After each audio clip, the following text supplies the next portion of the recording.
안녕하세요. 안티기자의 밀리터리 입사 코리아입니다. KF-11이 공중급유기로부터 야간 공중급유에 성공적으로 받으면서 KF-11의 전천 후 작전 능력을 선보였으며 KF-11의 우수한 운영 능력과 안전성을 과시했습니다. 국내 기술로 개발 중인 5,500파운드급 무인편대기용 엔진이 올 3분기에 공개됩니다. 방위사업청은 외형상 완성된 모습을 우선 공개한 뒤 올해 말부터 시험 비행을 진행한다는 계획입니다. 오늘은 KF-11의 야간 공중급유 성공과 아덱스 2025에서 공개될 5,500파운드급 엔진 개발에 대해 분석해보는 시간을 가져볼까 합니다. KF-11 야간 공중급유 성공.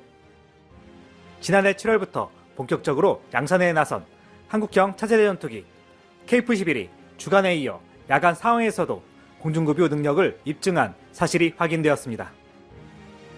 지난 9일 방위사업청은 지난달 24일 밤 경남 남해군 상공에서 기동한 KF-11 CJ 4호기가 공중 KC-330을 통해 성공적으로 연료를 공급받았다고 밝혔습니다. 일몰 무렵부터 일몰 이후까지 야간 환경에서 급유 능력 검증을 목적으로 수행했습니다. 야간에는 시야가 제한돼 긴밀한 의사소통과 정밀한 조종이 요구되는 고난이도 시험입니다. 이날 시험은 단 한 번의 시도로 야간 공중급유에 완벽하게 성공했습니다. 이로써 KF-11이 주야를 가리지 않고 전천 후 환경에서 공중급유를 통한 장거리 작전 수행 능력이 가능함을 입증했습니다. 또한 KF-11의 우수한 운영 능력 및 안전성, 우리나라 시험평가 검증 역량의 성숙도와 평가 결과에 대한 신뢰성을 입증하는 계기를 마련했습니다. KF-11은 지난해 3월에도 CJ 5호기를 통해 남해상공 공중급유 비행 검증을 무사히 끝내면서 4.5세대 전투기다운 원거리 작전 능력을 과시했습니다. KF-11은 약 1,100회 이상의 시험평가를 순조롭게 수행 중이며 2026년도에 체계 개발을 완료하고 전력화를 할 예정입니다.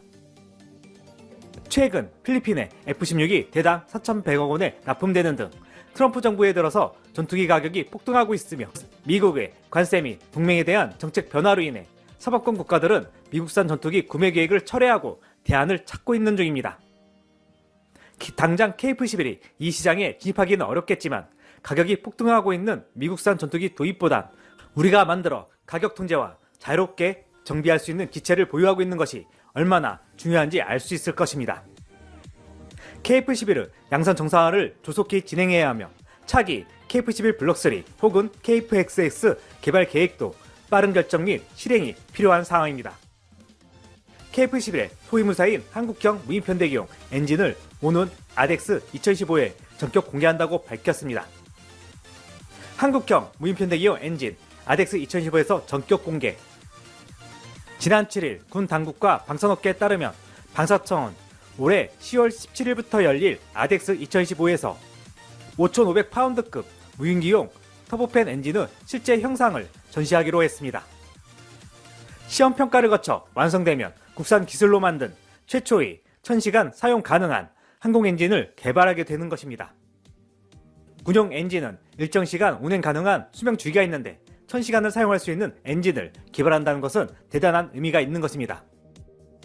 이 엔진은 국방과학연구소와 하나에어로스페이스가 총 1,531억 원을 투입해 2013년부터 개발을 시작했는데 12년여 만에 엔진의 실물이 공개되는 것입니다. 이 엔진은 사람이 탑승한 유인기와 무인기가 편대로 이루어진 유무인 복합체계 중 무인편대기에 탑재될 예정입니다. 탐지될 확률이 낮은 저피탄 무인편대기인데 레이더 탐지가 어려운 스텔스 기술이 포함되어 있어 정찰, 공격 등의 임무를 수행하는 기종입니다. 현재 대한항공이 저피탄 무인편대기의 시제기를 개발하고 있으며 2025 드론 쇼에서 시제기를 공개한 바 있습니다. 현재 우크라이나에서 수입된 엔진이 장착되어 있는 저피탄 무인편대기는 한국형 5,500파운드급 엔진의 개발 진척에 따라 추후 통합이 결정될 예정이며 양성 과정에서 5,500파운드급 국산 엔진이 탑재될 예정입니다. 당초 엔진의 개발 완료 목표 시점은 올해였지만 부품 개발 문제가 생기면서 약 2년 지연되었습니다. 산업통상자원부가 연구과제를 내 개발된 부품을 쓸 예정이었으나 부품 조립 과정에서 치수가 맞지 않았기 때문이라고 밝혔습니다. 국방과학연구소가 올해 초 개발에 나서면서 문제가 해결되었다고 합니다. 방사청 관계자는 개발 완료 시점이 늦어질 요인은 모두 사라졌다고 말했습니다. 5,500파운드급 항공엔진 개발이 완료되면 국산 기술로 만든 첫 고출력 엔진이 됩니다. 방사청은 그동안 유도탄에 쓰이는 일회성 엔진인 소모성 터보팬 엔진을 개발한 바 있습니다. 이 터보팬 엔진 개발은 해상 미사일에 들어가는 엔진 개발이 시초였는데 러시아의 우란 대함 미사일에 들어가는 R95TP 300 터보팬 엔진 기술을 도입해 국산화한 것이 시초입니다. 하지만 이 엔진은 한 번 사용하는 엔진으로 내구성은 한 번 정도만 사용 가능한 내구력만 있으면 되는 소모성으로 수천 시간 이상 사용되는 전투기용 터보팬 엔진과는 추력이나 크기, 무게, 내구성 등 여러 면에서 차이가 있을 수밖에 없는 구조입니다. 이에 재사용 가능한 장수명 엔진을 개발한다는 것은 기념비적인 일인 것입니다. 업계 관계자는 국산 항공엔진은 전투기에 사용되는 군용과 항공기에 탑재되는 민수용으로 발전시킬 수 있고 수출 제약도 없다고 말했습니다. 전투기용 항공엔진을 보유한 국가는 미국, 영국, 러시아, 프랑스, 중국 등 5곳에 불과한 것으로 알려져 있습니다. 특히 무인기용 엔진은 공급에 있어 제약을 하고 있어 엔진 수입 시 우리가 보유하고 있는 무인기 수량을 바로 추정이 가능하기 때문에 극비 사양으로 취급되는 무인기 현황이 노출되게 됩니다. 이에 국산 엔진 개발은 무인기의 보유 수량에 대한 보안뿐만 아니라 수출 시 제약될 엔진 문제를 해결해 수출에서도 제약이 없어 자유로운 수출이 가능해집니다. 방사청과 국가형은 1만 파운드급 항공엔진도 개발 중에 있습니다. 발전용 가스터빈 엔진 기술을 가진 두산 에너빌리티도 참여하며 방사청이 설정한 예산은 2031년까지 총 3,600억 원인데 이 중 1,500억 원은 5,500파운드급 엔진 예산입니다. 현재 1만 파운드급 터보팬 엔진의 핵심 구성품인 터빈, 공력, 냉각 설계 및 기술평가 등의 연구가 진행되고 있습니다. 출력이 높아질수록 고온에서 견딜 엔진 소재가 필요로 하며 여기에 들어가는 소재 개발이 R&D 예산 삭감으로 인해 개발에 지연이 발생했었습니다. 방사청은 지난해 말 16,000파운드급 첨단 항공엔진 개발에도 착수했습니다. 한국형 전투기 KF-11에 장착되는 엔진보다 높은 성능을 내는 엔진을 만드는 게 목표입니다.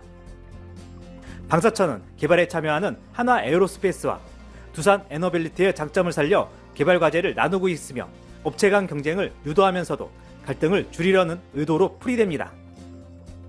한국형 엔진의 개발 성공을 응원합니다. 오늘 준비한 내용 여기까지입니다. 안트기자의 밀리터리 입사 코리아 멤버십에 가입하시면 영상 제작을 후원하실 수 있습니다. 구독, 좋아요, 알림 설정은 좋은 콘텐츠 제작에 큰 힘이 됩니다.